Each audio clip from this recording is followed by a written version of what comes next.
نیکیوں کو برباد کر دینے والے یوں تو کئی اعمال ہیں جو احادیث نے بتائے گئے کہ یہ عمل کرنے سے نیکیاں برباد ہو جاتی ہے، قرآن نے کئی اعمال بتائے کہ یہ عمل کرنے سے نیکیاں برباد ہو جاتی ہیں، لیکن ان تمام میں سے میں نے 15 ایسے عمل چنے جن عمل کے کرنے سے اللہ رب العزت یا تو کچھ حصہ نیکیوں کا یا مکمل نیکیاں مٹا دیتا ہے۔ اور ظاہر سی بات ہے ایک مومن کی جمع پونجی یہ نیکیاں ہی ہوتی ہے، اگر یہ نیکیاں اس سے چھین لی جائے یا نیکیاں چلی جائے یا انسان عمل اپنی زندگی میں کرتا رہے لیکن اس کو یہ نہ پتہ ہو کہ کون سے عمل کرنے سے نیکیاں برباد ہو جاتی ہے، اور وہ جب اللہ رب العزت کے پاس پہنچے اور اس کے نام اعمال میں نیکیاں تو ہو لیکن وہ ختم کر دی جائے اس لیے کہ اس نے ایسے گناہ کر کے آیا تھا جو گناہوں نے اس کی نیکیوں کو مٹا ڈالا۔ سب سے پہلی چیز جس کے کرنے سے انسان کی تمام نیکیاں مٹا دی جاتی ہے وہ عمل ہے، یاد رکھیے، اللہ تعالیٰ کی آیت یا قیامت کے دن کا انکار کرنا۔ دوسرا گناہ یاد رکھیے، دین اسلام سے ارتداد،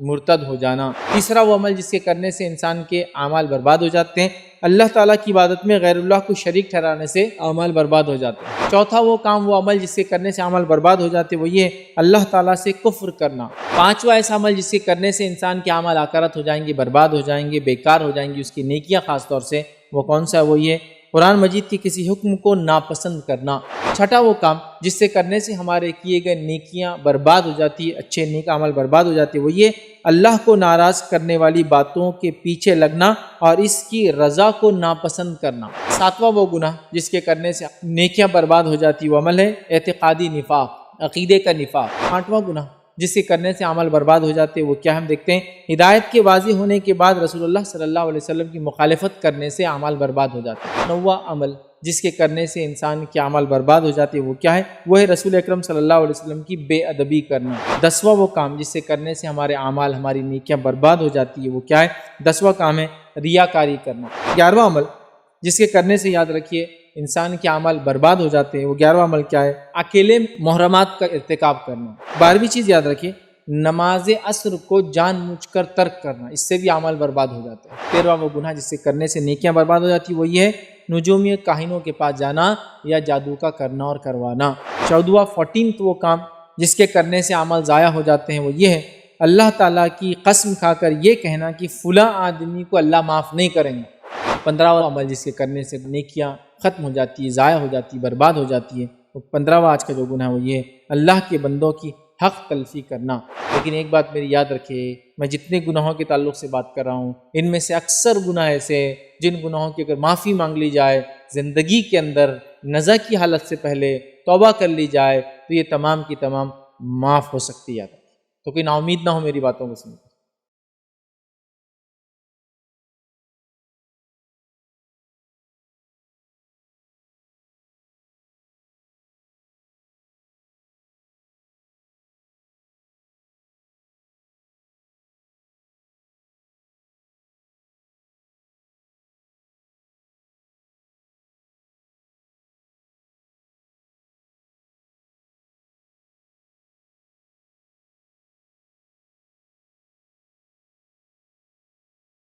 بسم اللہ الرحمن الرحیم،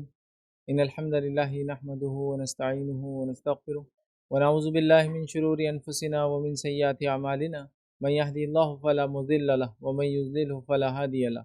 واشهد ان لا الہ الا اللہ وحدہ لا شریک له واشهد ان محمدا عبده ورسوله وبعد فإن خیر الحدیث کتاب اللہ وخیر الهدی هدی محمد صلی اللہ علیہ وسلم وشر الامور محدثاتها وكل محدثة بدعة وكل بدعة ضلالة وكل ضلالة في النار۔ وقال عز وجل في القرآن المجيد اعوذ بالله من الشيطان الرجيم بسم الله الرحمن الرحيم يا أيها الذين آمنوا اتقوا الله حق تقاته ولا تموتن إلا وأنتم مسلمون۔ وقال يا أيها الناس اتقوا ربكم الذي خلق من نفس واحدة وخلق منها زوجها بث منهما رجالا كثيرا ونساء واتقوا الله الذي تسألون به والأرحام إن الله كان عليكم رقيبا۔ وقال يا أيها الذين آمنوا اتقوا الله وقولوا قولا سديدا يصلح لكم أعمالكم ويغفر لكم ذنوبكم ومن يطع الله ورسوله فقد فاز فوزا عظيما۔ اللهم صل على محمد وعلى آل محمد كما صليت على إبراهيم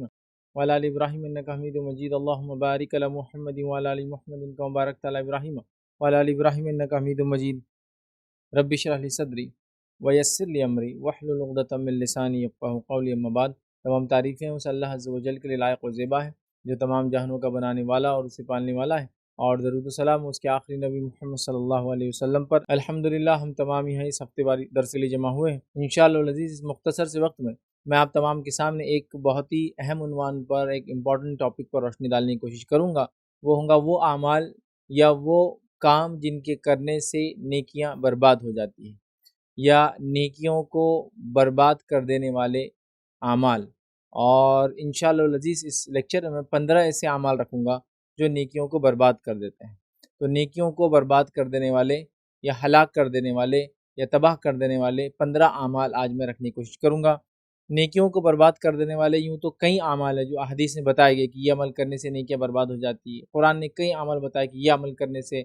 نیکیاں برباد ہو جاتی ہیں، لیکن ان تمام میں سے میں نے 15 ایسے اعمال چنے، 15 ایسے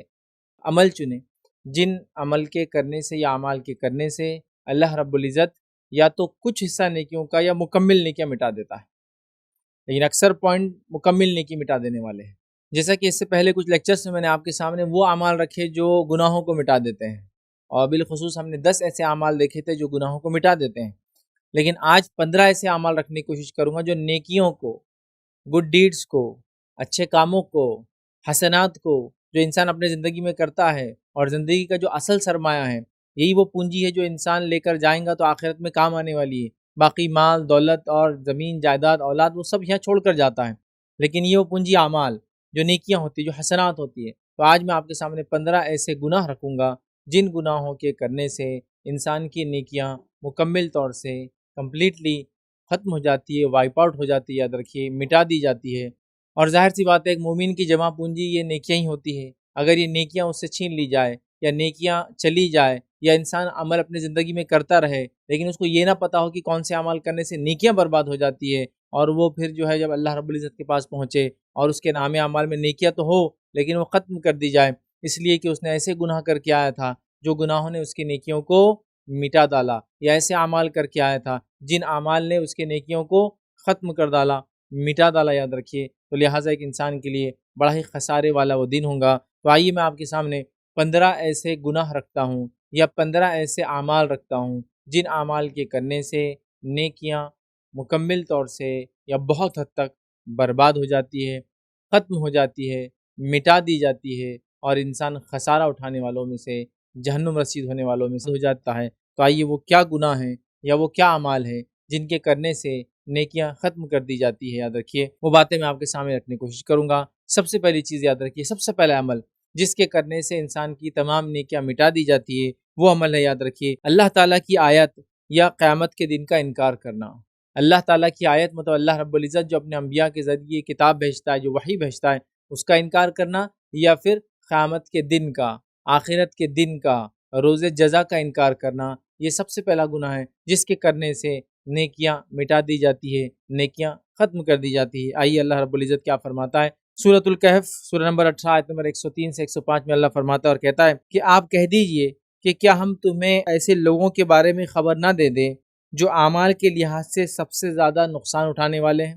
اللہ فرما رہا ہے کیا ہم ان لوگوں کی خبر تمہیں نہ دے دیں جو لوگ آخرت میں سب سے زیادہ خسارہ، نقصان، گھاٹا اٹھانے والے ہیں۔ اور اللہ فرماتا ہے اور کہتا ہے یہ وہ لوگ ہیں کہ جن کی دنیاوی زندگی کی تمام کوششیں بیکار ہو گئی۔ یہ وہ لوگ ہیں جن کی دنیا کی تمام کوششیں زندگی میں کی وہ بیکار ہو گئی، ٹھیک ہے، اور وہ اسی گمان میں رہے کہ وہ بہت اچھے کام کر رہے تھے، اور ان کو یہ ظن ہوا، یہ فیلنگس آئی کہ انہوں نے اچھا کام کیا، جبکہ اللہ نے ان کی تمام دنیا کی کوشش بیکار کر دی۔ یہی لوگ ہیں جنہوں نے اپنے رب کی آیتوں کو اور اس کی ملاقات سے انکار کیا۔ یہی لوگ ہیں جنہوں نے رب کی آیتوں کو جھٹلایا اور آخرت کے دن کو، رب سے ملاقات کے دن کو انکار کیا،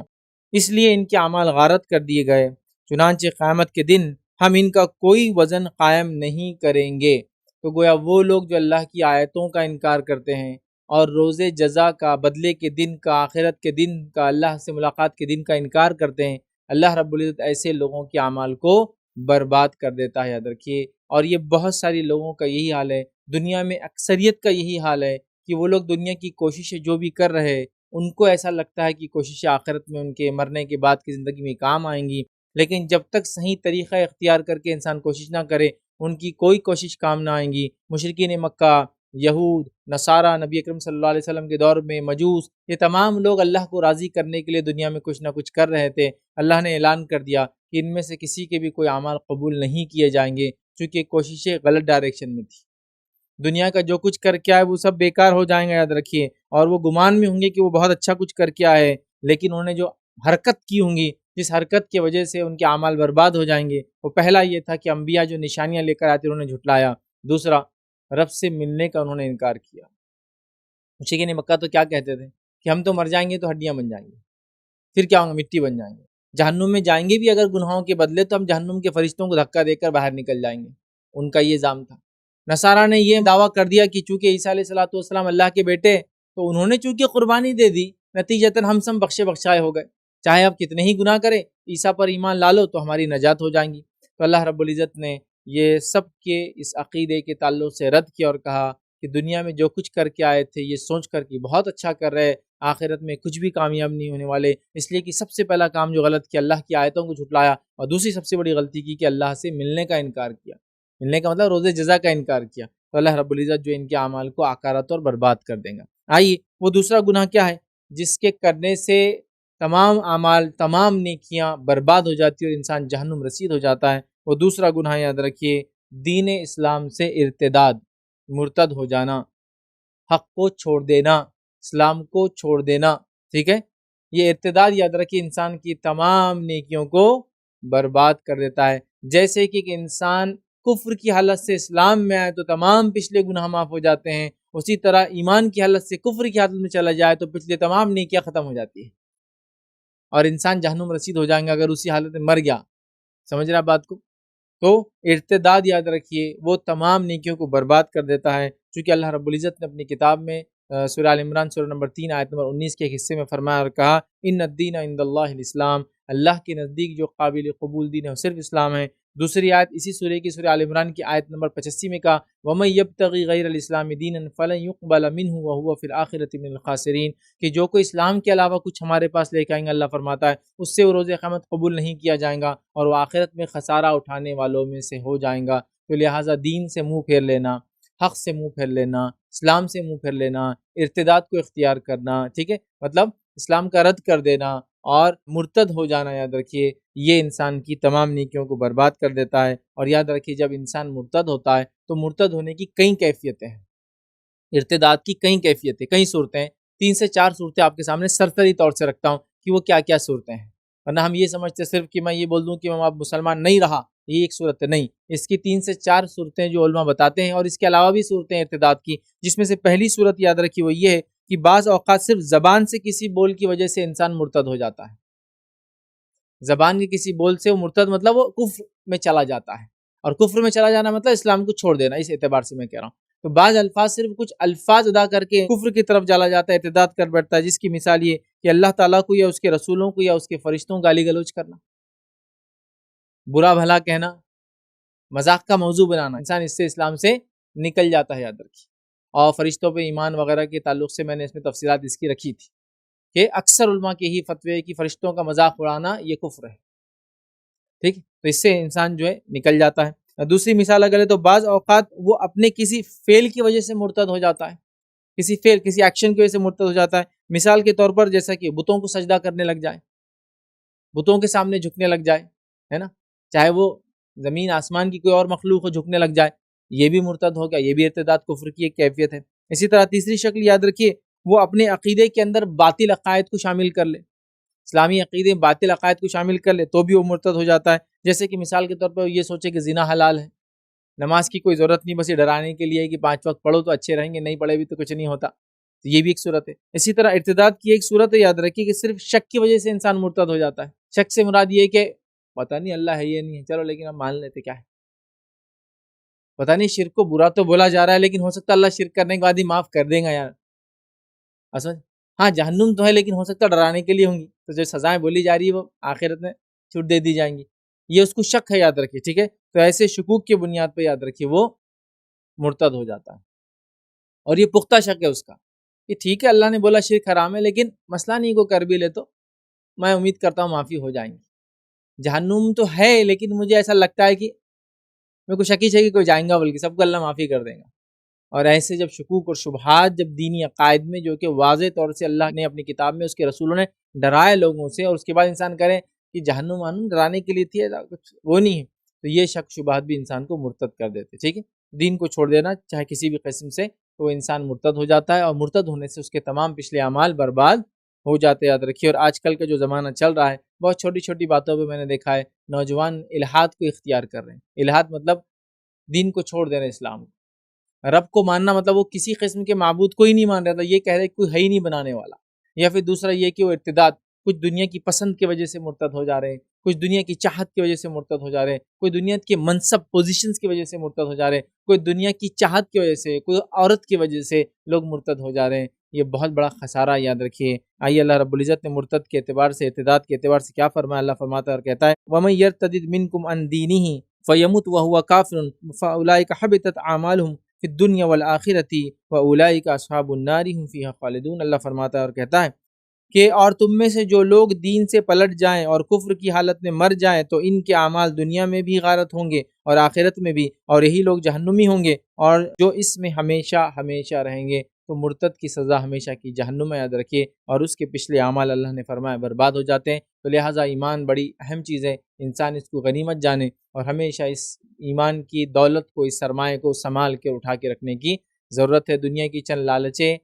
چند فوائد کبھی بھی انسان کو حق سے دور نہ کرے، یاد رکھیے۔ آئیے تیسرا وہ عمل جس کے کرنے سے انسان کے اعمال برباد ہو جاتے ہیں، وہ عمل کیا ہو دیکھتے ہیں۔ اللہ تعالیٰ کی عبادت میں غیر اللہ کو شریک ٹھہرانے سے اعمال برباد ہو جاتے ہیں۔ ایک انسان اللہ کی عبادت بھی کر رہا ہے، جبکہ ہمیں حکم اللہ کی عبادت ہی کرنے کا ہے، تو اللہ کے ساتھ کسی کو شریک کرنے سے پچھلے اعمال برباد ہو جاتے ہیں، یاد رکھیے، اور انسان جہنم رسید ہو جاتا ہے، یاد رکھیے۔ جس کی چونکہ شرک کے تعلق سے ہم سب جانتے ہیں، شرک ایک سب سے سنگین جرم ہے جو انسان اللہ رب العزت کی ذات کے ساتھ جو ہے کرتا ہے، یاد رکھیے۔ تو لہٰذا شرک کرنے سے اعمال برباد ہو جاتے ہیں، ختم کر دیے جاتے ہیں۔ لیکن ایک بات میری یاد رکھیے، میں جتنے گناہوں کے تعلق سے بات کر رہا ہوں، ان میں سے اکثر گناہ ایسے جن گناہوں کی اگر معافی مانگ لی جائے زندگی کے اندر، نزا کی حالت سے پہلے توبہ کر لی جائے، تو یہ تمام کی تمام معاف ہو سکتی ہے، یاد رکھیے۔ تو کوئی نا امید نہ ہو میری باتوں کو سن کے، امید ہمیشہ باقی ہے، توبہ کر لے، راستہ اس کو پلٹنے کا ہمیشہ باقی، یاد رکھیے، ٹھیک ہے۔ تو آئیے تیسرا وہ گناہ جو غیر اللہ کو شریک کرنا، شرک کرنا، یہ بہت سنگین جرم ہے۔ لیکن میں بہت افسوس کے ساتھ اس بات کو کہہ رہا ہوں کہ امت مسلمہ میں شرک کو اتنے دھڑلے سے کیا جا رہا ہے کہ نعوذ باللہ توحید شرک بن چکا اور شرک توحید بن چکی ہے، نعوذ باللہ، اللہ ہم کو معاف کرے۔ مطلب حالت یہ ہے کہ ایک اللہ کو ماننے کو لوگ شرک سمجھ رہے ہیں، یہ کیا صرف ایک اللہ کو مانگ رہے ہیں، اور شرک کو توحید سمجھ رہے ہیں، ہاں یہ طریقہ ہے اللہ سے مانگنے کا، آپ سمجھے؟ اتنا شرک کامن ہو چکا ہے درکی ہمارے سماج میں۔ لہٰذا ایسے سماج میں ہمارے لیے بہت ضروری ہے اپنے عقیدے کو انٹیکٹ رکھے، اس کا علم حاصل کرے، اس کو مضبوط بنائیں، یاد رکھیے۔ اور چھوٹے موٹے آندھی طوفان یا بڑے بڑے آندھی طوفان جو عقیدے کے معاملے میں آئے، وہ بھی ہم کو اپنے عقیدے سے، اپنے بلیف سے، اپنے ایمانیت سے ہلا نہ سکے، یاد رکھیے۔ تو آئیے شرک جو ہے یہ بڑا خطرناک جرم ہے، اور اللہ رب العزت نے سورہ انعام سورہ نمبر 6 اور آیت نمبر 88 میں ایک ایسی بات کہی، یاد رکھیے، جس کے لیے آیت نمبر 86 سے یہ مسئلہ شروع ہوتا ہے، 86، 87 اور 88 پہ یہ بات آ رہی ہے۔ تو 86 اور 87 میں اللہ رب العزت نے کم و بیش ایک لمبا واقعہ ہے، اس سے پہلے کی بھی کچھ آیتیں، پوری آیتوں کو اگر ملا لے تو کم و بیش 18 انبیاؤں کا تذکرہ اس آیت نمبر 88 سے پہلے۔ کتنے انبیاؤں کا تذکرہ ہے؟ 18 انبیاؤں کا سیدھا اللہ نے نام لیا، سیدھا نام لیا کہ یہ اور یہ اور یہ اور یہ اور یہ 18 انبیاؤں کا نام لینے کے بعد اللہ رب العزت کیا فرماتا ہے؟ اس کے کنکلوژن، اس کے آخر میں جو کہ آیت نمبر 88 ہے، اس میں فرماتا ہے اللہ وَلَوْ أَشْرَكُوا لَحَبِطَ عَنْهُمْ مَا كَانُوا يَعْمَلُونَ، اگر یہ لوگ بھی اے نبی صلی اللہ علیہ وسلم شرک کرتے، یہ انبیاء جن کے ہم نے نام تم ابھی لیے ہیں، اگر یہ انبیاء بھی شرک کرتے تو اللہ فرما رہا ہے ہم ان کے بھی اعمال کو برباد کر دیتے۔ کیا فرمایا؟ اور اگر یہ حضرات بھی شرک کرتے، جو کچھ ہی اعمال کرتے، تو سب اکارت ہو جاتے۔ تو اگر انبیاء بھی اگر شرک کرتے تو اللہ فرما رہا ہم ان کے اعمال بھی برباد کر دیتے۔ تو شرک کیا کرتا ہے؟ اعمال کو، نیکیوں کو کھا جاتا ہے، برباد کر دیتا ہے، یاد رکھیے۔ آئیے آگے اللہ رب العزت نے صرف ان انبیاؤں کو نہیں، سورہ زمر سورہ نمبر 39 39 اور آیت نمبر جو 65 میں 65 میں اللہ فرماتا ہے اور کہتا ہے وَلَقَدْ أُوحِيَ إِلَيْكَ وَإِلَى الَّذِينَ مِن قَبْلِكَ لَئِنْ أَشْرَكْتَ، اللہ فرماتا ہے اے نبی صلی اللہ علیہ وسلم، ہم تم سے وَلَقَدْ أُوحِيَ إِلَيْكَ، ہم آپ کی طرف بھی اس چیز کی وحی کر رہے ہیں، اور آپ سے پہلے بھی انبیاء کو ہم نے یہی وحی کی تھی۔ اللہ فرماتا ہے إِلَيْكَ وَإِلَى الَّذِينَ مِن قَبْلِكَ، اور آپ سے پہلے بھی ہم نے یہی وحی کی تھی، لَئِنْ أَشْرَكْتَ، کہ نبی اگر آپ نے بھی شرک کیا، ہم آپ کے بھی اعمال کو برباد کر دیں گے، وَلَا تَكُونَنَّ مِنَ الْخَاسِرِينَ، اور آپ بھی خسارہ اٹھانے والوں میں سے ہو جائیں گے۔ اے نبی، اگر آپ نے بھی شرک کیا تو آپ کے اعمال بھی برباد ہو جائیں گے۔ پچھلی آیت میں 18 انبیاءوں کے نام لینے کے بعد کہا کہ اگر انہوں نے بھی شرک کیا ہوتا تو ان کے اعمال بھی برباد ہو جاتے۔ تو انبیاء جیسی ذات بھی اگر شرک کر لے، چونکہ وہ شرک کرتے نہیں، یہ صرف وضاحتی قوموں کو اور آنے والے لوگوں کو کہ یہ اتنے نزدیک میرے ہونے کے باوجود بھی میں ان سے شرک برداشت نہیں کروں گا، تو باقی لوگوں کا کیا ہے؟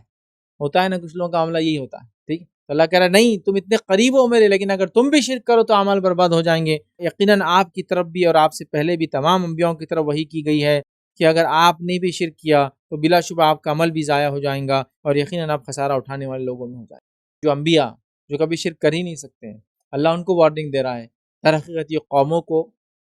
ایک وضاحت ہے، قوموں کو ایک وارننگ ہے کہ اگر تم بھی یہ غلطی کرو تو تمہارے ساتھ بھی وہی سلوک اور عمل کیا جائیں گا کہ تمہارے اعمال کو برباد کر دیا جائے گا جو ایک عام آدمی کے ساتھ کیا جائے گا۔ تو لہٰذا شرک جو ہے عمل کو برباد کر دیتا ہے، یاد رکھیے۔ تو ہم اپنے آپ کو، اپنی نفسوں کو، اپنی اولاد کو شرک سے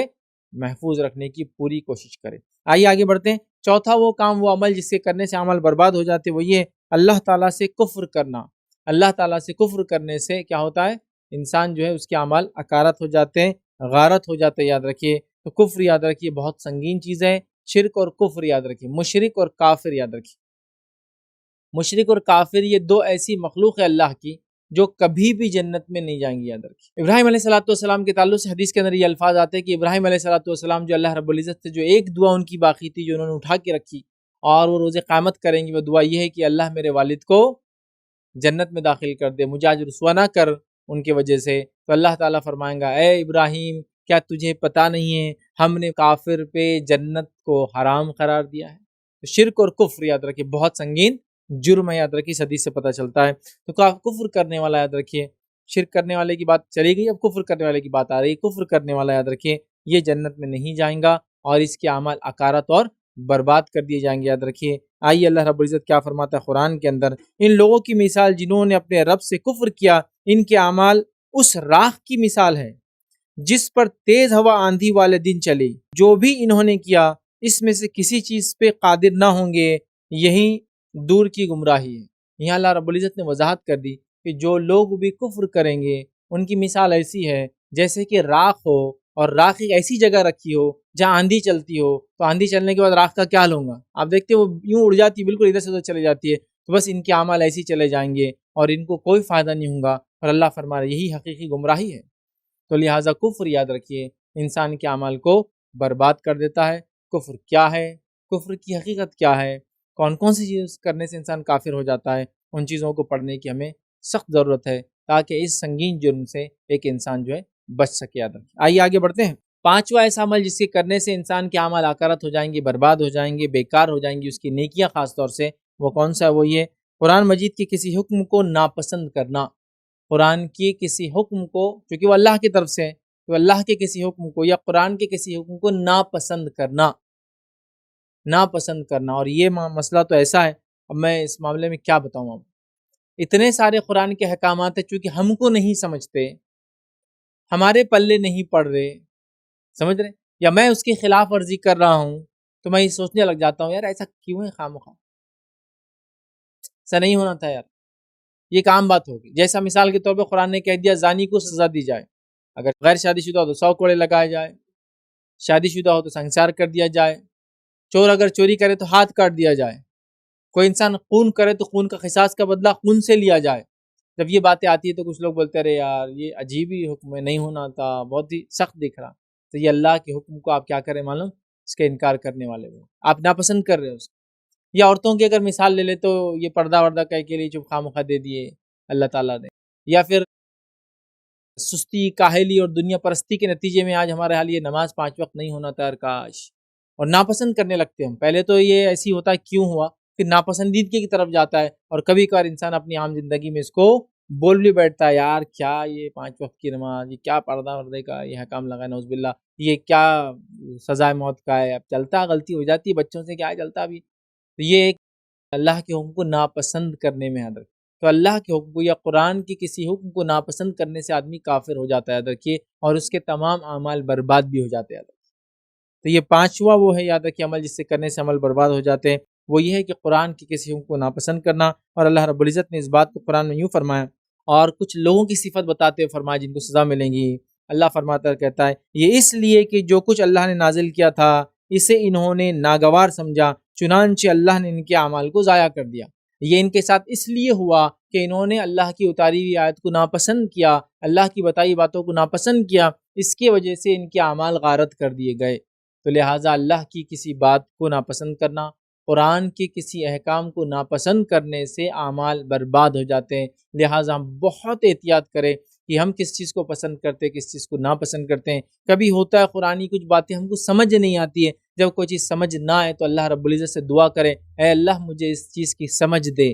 اس حکم کی حکمتیں سمجھا، میرے دل میں ان کے تعلق سے محبت پیدا کر، لیکن کبھی بھی اس کے اپوزٹ جانے کی کوشش نہیں کرنا۔ اس لیے کہ میں اپنی تقریروں میں بار بار کہتا ہوں، شریعت یاد رکھیے ایک سیسا پلائی ہوئی دیوار ہے، اگر اس پہ آپ اپنا سر مارو گے تو سر پھوڑ لو گے، ہاتھ مارو گے تو ہاتھ توڑ لو گے، اس کو کوئی فرق پڑنے والا ہے ہی نہیں۔ تو اپنے آپ کو کیوں برباد کریں؟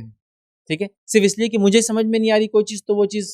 ایسی کیوں ہے؟ تو ہم پسند کریں شریعت کے حکم کو، چاہے سمجھ میں آئے چاہے سمجھ میں نہ آئے، بعد میں اللہ سے دعا کرے، اس کی حکمتیں تلاش کرے، علماء سے رجوع کرے، اس کو جاننے کی کوشش کرے، انشاءاللہ عزیز بات سمجھ میں آ جائیں گی۔ لیکن ناپسند کرنا یاد رکھیے اعمال کو برباد کر دیتا ہے۔ آئیے چھٹا وہ کام جس سے کرنے سے ہمارے کیے گئے نیکیاں برباد ہو جاتی ہے، اچھے نیک عمل برباد ہو جاتی ہے، وہ یہ اللہ کو ناراض کرنے والی باتوں کے پیچھے لگنا اور اس کی رضا کو ناپسند کرنا۔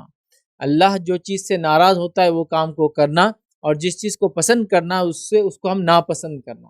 یہ چیز سے انسان کے تمام پچھلے اعمال یا تمام اعمال برباد ہو جاتے ہیں۔ آئیے اس تعلق سے اللہ رب العزت قرآن میں کیا فرماتا ہے، اور کچھ لوگوں کی صفت بتاتے فرماتا ہے کہ ان کے ساتھ ایسا کیوں ہوا۔ اللہ فرماتا ہے اور کہتا ہے آیت کے اندر، دیکھیے یہ سورہ محمد کی آیت نمبر 28 ہے، 47 نمبر کا سورہ، 28 نمبر کی آیت۔ اللہ فرماتا ہے یہ اس لیے ان کے ساتھ ہوا کہ ایسی بات کے پیچھے لگے تھے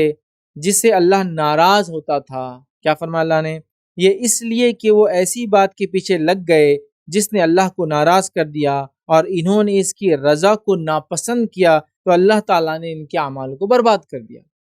مطلب ایسے کام کرنا جن سے اللہ ناراض ہوتا ہے، اور ایسے کاموں کو ناپسند کرنا جس کو اللہ پسند کرتا ہے، تو یہ اعمال کرنے سے انسان کے پچھلے اعمال برباد ہو جاتے ہیں۔ لیکن جیسا میں نے شروع میں کہا، توبہ کے دروازے موت سے پہلے تک کھلیں، لہٰذا اپنے رب سے ہم جو ہے خوب توبہ کرے۔ اگر ایسا کچھ ہے تو کوئی پسند اللہ کی ہو، ہم اس کو ٹھیک ہے، اللہ کی کوئی پسندیدہ چیزیں ہم کر نہیں پا رہے، ایک الگ بات ہے، لیکن ہم نے اس کو ناپسند کرنا، اور اللہ جس کو پسند کرتا ہے اس کو ہم ناپسند کریں، جس کو ناپسند کرتا ہے ہم پسند کریں، یہ بہت بڑا مسئلہ ہے۔ ایک چیز ہو سکتی ہے کہ اللہ کسی چیز کو ناپسند کرتا ہے لیکن پھر بھی مجھ سے وہ ہو رہی ہے، میں توبہ کر سکتا ہوں، لیکن اللہ ناپسند کرتا ہے میں کروں اور یہ کہوں مجھے یہ پسند ہے، یہ پرابلم ہے۔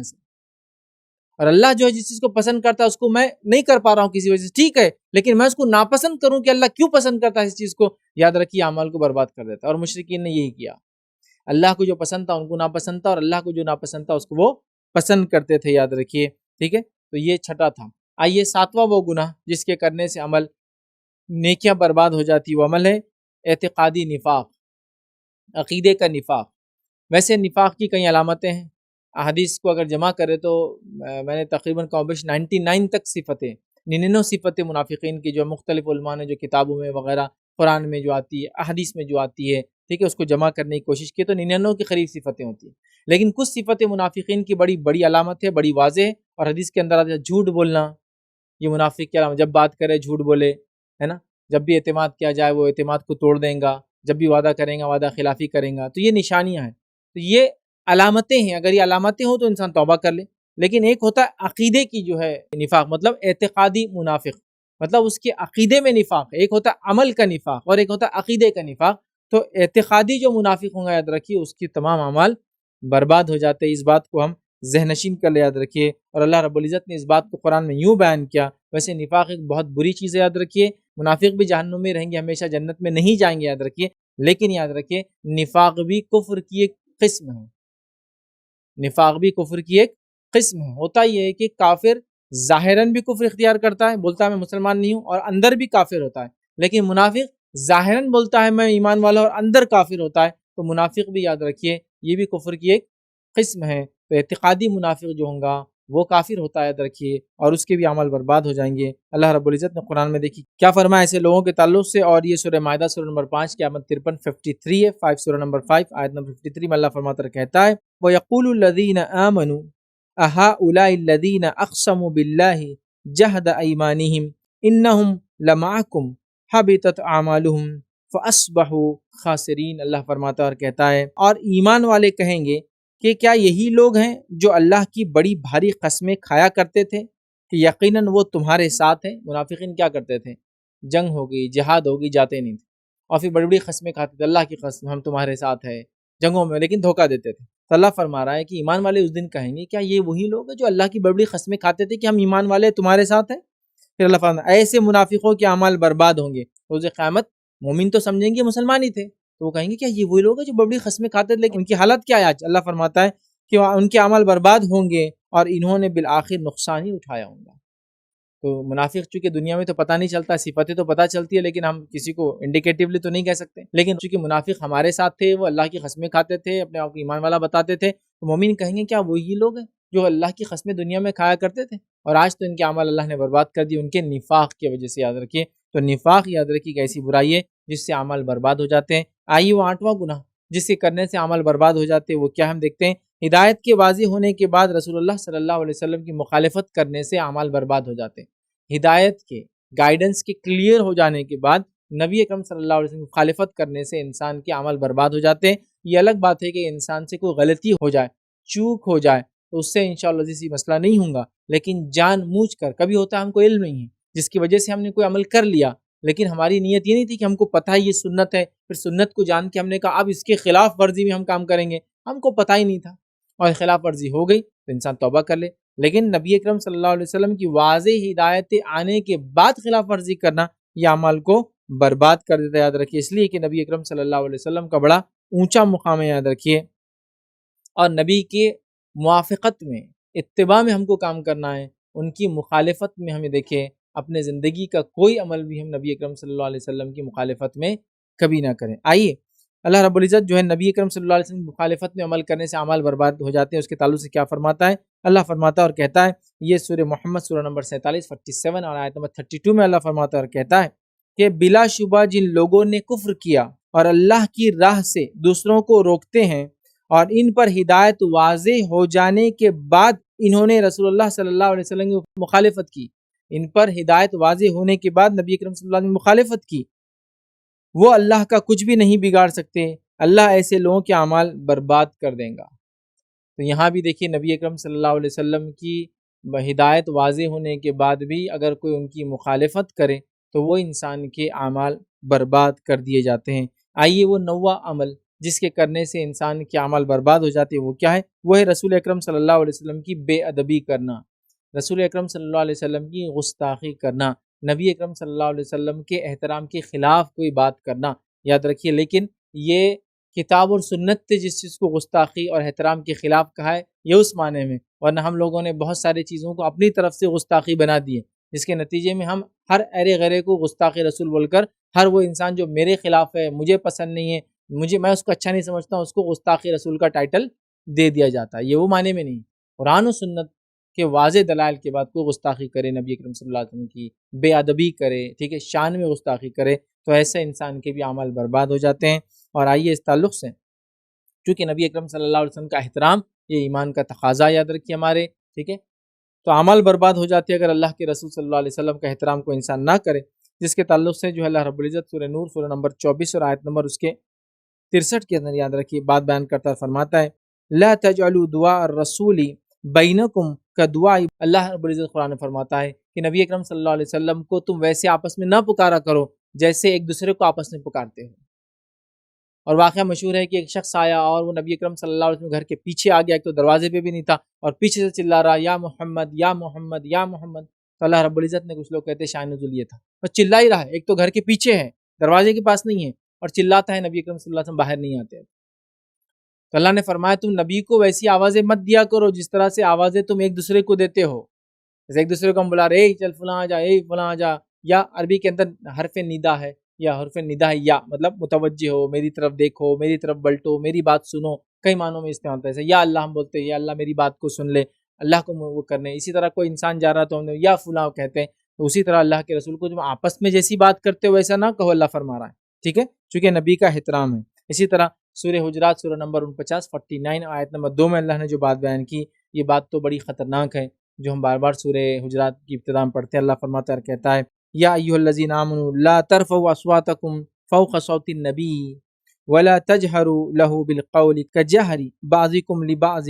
اللہ فرماتا ہے, کہتا ہے کہ اے وہ لوگوں جو ایمان لائے ہو, اپنی آوازوں کو نبی کی آواز سے اونچی نہ کرو. نبی کے موجودگی میں یا نبی کے سامنے اپنی آوازوں کو اونچی نہ کرو. کیوں اونچی نہ کرو؟ اللہ فرماتا ہے سامنے بلند آواز سے اس طرح بات نہ کرو جس طرح تم آپس میں بات کرتے ہو بلند آواز سے, ورنہ تمہارے اعمال برباد ہو جائیں گے اور تم کو اس کا شعور بھی نہیں آئے گا. مطلب نبی اکرم صلی اللہ علیہ وسلم کی موجودگی میں تیز آواز میں بات کرنے سے منع کیا گیا. نبی اکرم صلی اللہ علیہ وسلم کو نام لے کر آواز دینے سے منع کیا گیا ہے. اور اللہ رب العزت نے بھی دیکھیے نبی اکرم صلی اللہ علیہ وسلم سے جب خطاب کیا اپنی کتاب میں, تو آپ اگر دیکھیں گے, اس کا مطالعہ کریں گے, تو 4 جگہ محمد کہا اور 1 جگہ احمد کہا, اور وہ احمد بھی جو کہا وہ عیسیٰ علیہ السلام نے بشارت دی اس معنی میں کہا. تو 5 جگہ ہی آپ کا نام ہے اور 4 جگہ آپ نے کہا ہے, لیکن اللہ رب العزت نے آپ کا نام تبھی لیا جب اس کی اشد ضرورت تھی, جیسا محمد الرسول اللہ کہ محمد اللہ کے رسول ہے اور ان کے ساتھی جو ہے فلاں کہا, ٹھیک ہے. ایک جگہ کہا کہ محمد صلی اللہ علیہ وسلم تم میں سے کسی کے والد نہیں ہیں, ہے نا. تو بہت ضرورت کی جگہ پر آپ کا نام استعمال کیا. اس کے علاوہ اللہ رب العزت بھی کس طرح سے بات کرتا ہے, یا ایھا المدثر, یا ایھا المزمل, ہے نا, یا ایھا النبی, یا ایھا الرسول. محمد اللہ رب العزت نے بھی نام نہیں لیا, اللہ رب العزت نے بھی نام نہیں لیا. تو یہ نبی اکرم صلی اللہ علیہ وسلم کا احترام ہے. وہ لوگ میری بات کو غور سے سنیں جو دھکے دھکے پر اللہ کے رسول صلی اللہ علیہ وسلم کو نام لے لے کر پکارتے یا محمد یا محمد. سے کہ اللہ نے تو منع کیا, جیسا آپس میں نام لیتے ہو نبی کا نام اس طرح سے نہ لو. دوسری جگہ کہا کہ نبی کی موجودگی میں تیز آواز میں بات نہ کرو ورنہ تمہارے اعمال برباد ہو جائیں گے. اور صحابہ نے اس کو بالکل تیز آواز کو فزیکلی ایسی سمجھا, اور ایک صحابی رسول نے اللہ کے رسول کی مجلس میں آنا چھوڑ دیا, جن کے تعلق سے نبی اکرم صلی اللہ علیہ وسلم جب پوچھا وہ کہاں ہیں, پہلے آیا کرتے تھے اب نہیں دکھتے ہیں. صحابی وہاں گئے, دوسرے صحابہ کہا کیا بات ہے تم آ کیوں نہیں رہے ہو؟ تو کہا میرے عمل تو برباد ہو گئے, باقی کیا فائدہ اللہ کے رسول صلی اللہ علیہ وسلم مجلس میں. تو کہا کیسے؟ تو ان کی فزیکلی آواز تیز تھی, جس کو عام زبان اردو میں بولتے بڑا گلا ہے ان کا, اونچی آواز میں بات کرتے ہیں. ہوتا ہے نا کسی کی فزیکل وائس ہی تیز ہوتی, تو ان کی آواز اونچی تھی, جس کے نتیجے میں انہوں نے اب چھوڑ دیا. جب اللہ کے رسول صلی اللہ علیہ وسلم کی بات بتائی گئی تو آپ نے فرمایا تم ان لوگوں میں سے نہیں ہو, واپس آ جاؤ. اور اس کے بعد روایتوں میں آتا ہے کہ عمر ابن خطاب رضی اللہ عنہ, جن کی آواز ذرا بلند تھی, اونچی بڑی آواز تھی, جو شخصیت بھی بڑی تھی, نبی اکرم صلی اللہ علیہ وسلم جب بات کرتے یہ آیت کے آنے کے بعد سورہ حجرات کی, تو کبھی کبھار اللہ کے رسول صلی اللہ علیہ وسلم کو خود پوچھنا پڑتا ہے عمر کیا, عمر کیا, مطلب اتنے آہستہ بولتے کہ کہیں اونچی ہو جائے اور عمل برباد نہ ہو جائے, کہ ان کو پوچھنا پڑتا کہ اے عمر کیا ہے, ذرا ریپیٹ کرو پھر سے. اتنی پھر صحابہ نے آواز کو پست کر لیا. اس کے بعد یاد رکھیں کسی امام کا بڑا مشہور قول ہے, نبی اکرم صلی اللہ علیہ وسلم کی قبر مبارک پر بھی آواز اٹھانے کو حرام قرار دیتے تھے. وہ کہتے تھے نبی کا احترام جیسا زندگی میں تھا وہ دنیا سے جانے کے بعد بھی ہے, لہٰذا قبر کے پاس تیز آواز میں بات نہیں کی جائیں گی. اسی لیے اگر مسجد نبی میں کوئی شور و غل کرے, تیز آواز میں بات کرے, تو اس کو اٹھا کے پولیس لے کے چل جاتی, چونکہ وہ غیر قانونی ہے, چونکہ نبی کے احترام کے خلاف ہے وہاں چلانا. تو میرے کچھ بھائی جو چیختے ہیں چلاتے ہیں, نبی اکرم صلی اللہ علیہ وسلم نام لے لے کر پکارتے ہیں, وہ تھوڑا غور کرے, یہ طریقہ ادب کے خلاف ہے رسول کی, یہ خلاف ہے ادب, ٹھیک ہے. اور صحابہ کو بھی دیکھا گیا جیسا نبی کی زندگی میں احترام کرتے تھے, قبر مبارک کے پاس بھی کبھی تیز آواز میں بات کرتے نہیں پائے گئے. سمجھ رہے آپ بات؟ تو بہرحال یہ بڑی اہم چیز ہے. تو نبی کے احترام کے خلاف کام کرنا, بے ادبی کرنا, یہ اعمال کو برباد کر دیتا ہے. آئیے 10واں وہ کام جس سے کرنے سے ہمارے اعمال, ہماری نیکیاں برباد ہو جاتی ہے, وہ کیا ہے؟ 10واں کام ہے ریاکاری کرنا. ریاکاری دکھاوا جس کو بولتے ہیں, اس کو شرک اصغر کہا جاتا ہے. اور ریاکاری مطلب یہ ہے کہ کسی عمل کو خالص اللہ کے لیے نہ کرتے ہوئے انسان اپنی نیت میں یہ خرابی کرے کہ وہ دوسروں کو بتانے کے لیے کرے, یا اللہ کے لیے کرے لیکن دوسروں کو بتانے کے لیے بھی کرے. مطلب یا تو پھر سیدھا بتانے کے لیے, یا تو پھر دونوں اس کا مقصد ہو, اس کے اعمال بھی قبول نہیں ہوتے اور اس کے اعمال بھی برباد کر دیے جاتے ہیں وہ ریا کی وجہ سے. آئیے نبی اکرم صلی اللہ علیہ وسلم کیا فرمایا, حدیث کے الفاظ سنتے ہیں. حدیث میں الفاظ یوں ہیں, اس طرح سے آتے ہیں, یہ سلسلۃ الحدیث صحیحہ کی روایت ہے. حدیث کے الفاظ یہ ہے کہ نبی اکرم صلی اللہ علیہ وسلم نے ارشاد فرمایا مجھے تم پر سب سے زیادہ خوف شرک اصغر کا ہے، تم پہ سب سے زیادہ خوف شرک اصغر کا ہے، ٹھیک ہے۔ تو صحابہ نے پوچھا کہ شرک اصغر کیا ہوتا ہے، یہ چھوٹا شرک کیا ہے؟ تب نبی اکرم صلی اللہ علیہ وسلم فرمایا شرک اصغر سے مراد ریاکاری ہے۔ اللہ تعالیٰ قیامت کے دن جن لوگوں کو ان کے اعمال کا بدلہ دے گا، اللہ تعالیٰ قیامت کے دن جب لوگوں کو ان کے اعمال کا بدلہ دے گا، جو لوگوں نے ریاکاری کی تھی ان سے کہیں گا جاؤ آج انہی سے جا کے بدلہ لے لو جس کو دکھانے کے لیے کام کیا کرتے تھے، یاد رکھیے، پھر دیکھو تمہیں اس کا کیا بدلہ ملتا، جاؤ۔ تو ریاکاری کرنے والے کی بھی اعمال برباد ہو جاتے، یاد رکھیں، ختم کر دیے جاتے۔ تو لہٰذا ہم اس بات کا خاص خیال رکھیں، کبھی بھی اپنی نیتوں میں ہم فطور گڑبڑ نہ ہونے دیں، ہمیشہ کسی بھی عمل کو خالص اللہ کے لیے کرے۔ اگر نیت میں کوئی فساد آ رہا ہے تو اس عمل کو اس وقت چھوڑ دے، پھر جب نیت کی اصلاح ہو جائے پھر وہ کام کرے، سمجھ رہے ہیں؟ جیسا مثال کے طور پر ایک انسان ہے، حج اس پر فرض ہو چکا ہے، کسی وجہ سے نہیں گیا، لیکن آج اس کے دل میں جذبہ جاگ گیا کہ میں بھی حج کو جاؤں گا۔ کیوں حج کو جاؤں گا؟ اس لیے کہ میرے جو بھائی کی بیٹے کی شادی تھی اور ان کے نام کے آگے الحاج لگا اور میرے نام کے آگے کچھ بھی نہیں لگا، اب میں بھی حج کو جا کے آ جاتا تو میرے نام کے آگے بھی حاجی صاحب الحاج لگ جائیں گا۔ یہ نیت میں بگاڑ ہے۔ عمل حج ہے، صحیح ہے، ضروری ہے، فرض بھی ہے اس پر، لیکن ابھی نیت، تو وہ کیا کرے؟ اپنی نیت کی اصلاح کرے، پہلے اس نیت کو ترک کرے، اللہ مجھ سے غلطی اور خطا ہوئی، میں نے ایسی نیت، میں خالص اب تیری عبادت کے لیے، چونکہ مجھ پہ تو نے حج فرض کیا، اب جاؤں گا، سمجھ رہا؟ یہ بہت ضروری ہے،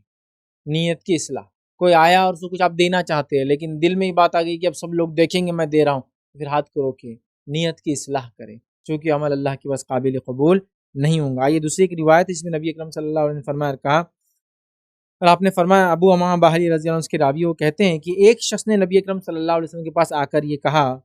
آپ کا کیا خیال ہے کہ جو شخص جنگ میں اس لیے شریک ہو کہ اسے اجر و ثواب بھی ملے اور شہرت بھی ملے؟ ایک آدمی جنگ میں شامل ہو رہا ہے اور اس کی نیت ہے کہ اجر و ثواب بھی ملے اور شہرت بھی ملے، دو چیز چاہ رہا ہے، تو نبی اکرم صلی اللہ علیہ وسلم نے فرمایا اس کو کچھ بھی نہیں ملے گا، شہرت بھی نہیں ملیں گی اور اجر بھی نہیں ملے گا۔ اور کوئی خالی شہرت کے لیے جائے تو اس کو عمل کا اجر نہیں ملے گا اور شرک اصغر اس کے نام عمل میں لکھا جائے گا۔ صرف خالص اللہ کے لیے اگر جائیں گا جنگ میں تو اس کو اجر ملے گا۔ اور صحابی نے کیا پوچھا؟ وہ جنگ میں جا رہا ہے، نیت یہ کہ اللہ کے لیے، لیکن ایک اور نیت ہے شہرت بھی ہو جائے، تو اس میں سے دونوں میں سے کیا ملیں گا؟ نبی اکرم صلی اللہ علیہ وسلم فرمایا دونوں بھی نہیں ملیں گے اس کو۔ ایسا نہیں کہ چلو اس کی شہرت میں کچھ بھی نہیں ملے گا اس کو، ٹھیک ہے؟ تو لہٰذا ریاکاری بہت ہی خطرناک چیز ہے، یاد رکھیے۔ آئیے اسی طرح ایک اور روایت ہے، سنن نسائی کی روایت ہے، اس کے الفاظ دیکھیے کیا ہے، بے شک اللہ تعالیٰ کوئی عمل قبول نہیں کرتا سوا اس کے جو خالص ہو اور اس کے ساتھ اللہ کی رضا طلب کی گئی ہو۔ اللہ تعالیٰ کوئی عمل قبول نہیں کرتا سوائے اس کے کہ وہ خالص ہو اور اللہ کی رضا کے لیے کیا گیا ہو، مطلب نیت بھی اور عمل بھی دونوں کا خالص ہونا شرط ہے کسی عمل کے قبولیت کے لیے، تو اللہ تعالیٰ قبول ہی نہیں کرتا۔ تو لہٰذا ہم ریا سے بچے۔ ریا بہت خطرناک مرض ہے، لیکن یہ ہماری سوسائٹی اور سماج میں بہت کامن ہو چکا ہے کہ ہم اعمال کو لوگوں کو دکھانے کے لیے کر رہے ہیں، یاد رکھیے، ٹھیک ہے؟ اسی طرح 11واں عمل جس کے کرنے سے یاد رکھیے انسان کے اعمال برباد ہو جاتے ہیں، وہ 11واں عمل کیا ہے؟ اکیلے میں محرمات کا ارتکاب کرنا،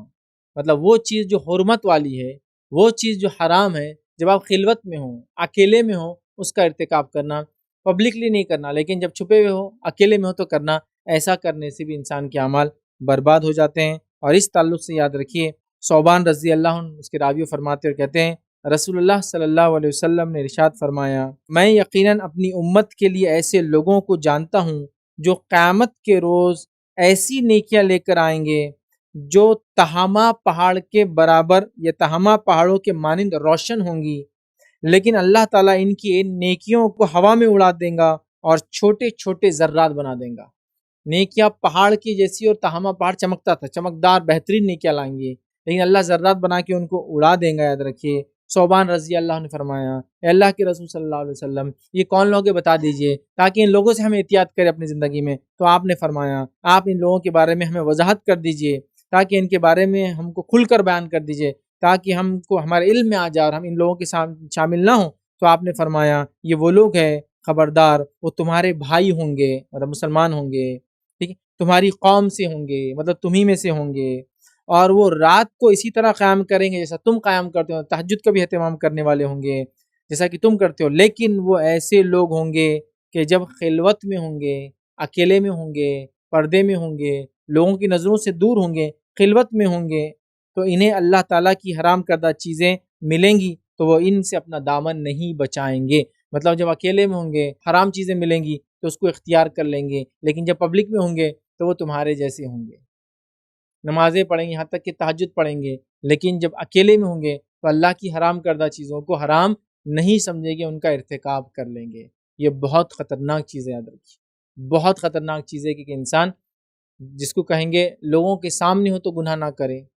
اور جب لوگوں سے دور ہو جائے، چھپ جائے تو گناہ کرے۔ اور اس کے تعلق سے کسی شخص نے بڑی بہترین بات کہی تھی کہ اکیلے میں گناہ کرنے سے بچا کرو۔ ویسے تو گناہ تو کبھی بھی نہیں کرنا چاہیے، لیکن انہوں نے کہا کہ اکیلے میں گناہ کرنے سے بچا کرو، اس لیے کہ اکیلے گناہ جب کرو گے تو گواہ بھی وہی ہے جو انصاف کرنے والا ہے۔ مطلب اکیلے میں گناہ کرنے سے بچو، اس لیے کہ جو جج ہے وہی وٹنس بھی ہے اس کیس کے اندر، کیونکہ اکیلے میں گواہ اللہ ہی ہے، فیصلہ بھی اللہ ہی کرنے والا ہے۔ حالانکہ کھلے میں بھی کریں گے تو اللہ ہی گواہ ہے، لیکن لوگ بھی گواہ بنتے ہیں، لیکن اکیلے گناہ میں وہ کہتے ہیں زیادہ بچو، اس لیے کہ یہاں گواہ وہی ہے جو انصاف کرنے والا ہے، مطلب جج جو ہے وہی وٹنس بھی ہے کیس کے اندر۔ تو لہٰذا ہم بہت بچے، اللہ کی حرام کردہ چیزوں کو ہم دل سے حرام جانیں، چاہے پبلکلی ہو حرام ہے، چاہے اکیلے میں ہو حرام ہے، چاہے لوگوں کے سامنے ہو تو بھی حرام ہے، اور اسی طرح جو کہیں بھی انسان ہو تو بچے۔ تو خلوت میں، اکیلے میں جو حرام کردہ چیزوں کو کرتے ہیں ان لوگوں کے اعمال یاد رکھیے برباد کر دیے جاتے ہیں، یاد رکھیے۔ اسی طرح جو ایک 12ویں چیز یاد رکھیے، نماز عصر کو جان بوجھ کر ترک کرنا، اس سے بھی اعمال برباد ہو جاتے ہیں۔ نماز عصر کو، ویسے عصر کیا، ویسے ساری نمازیں اہم ہیں، لیکن عصر کی نماز کی تاکید ہے، یاد رکھیے، اور اس کے تعلق سے بہت ساری وعیدیں ہیں۔ جیسا کہ ایک روایت میں تو یہاں تک الفاظ ہے کہ کوئی اگر عصر کی نماز ایک بار چھوڑ دے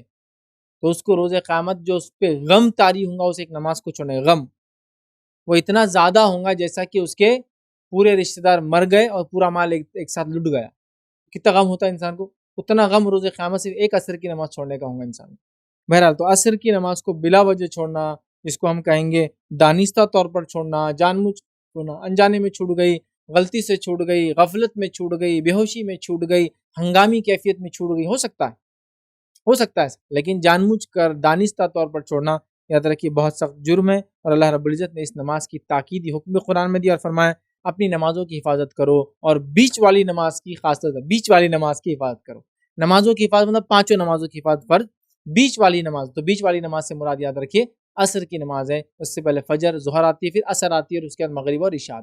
تو عصر کی نماز بیچ والی نماز یاد رکھیے۔ تو اللہ نے اس کی خاص تاکیدی حکم دیا، اور آئیے اس تعلق سے نبی اکرم صلی اللہ علیہ وسلم نے کیا فرمایا، فرماتے جو شخص نماز عصر کو چھوڑ دے تو اس کے اعمال ضائع ہو جاتے ہیں،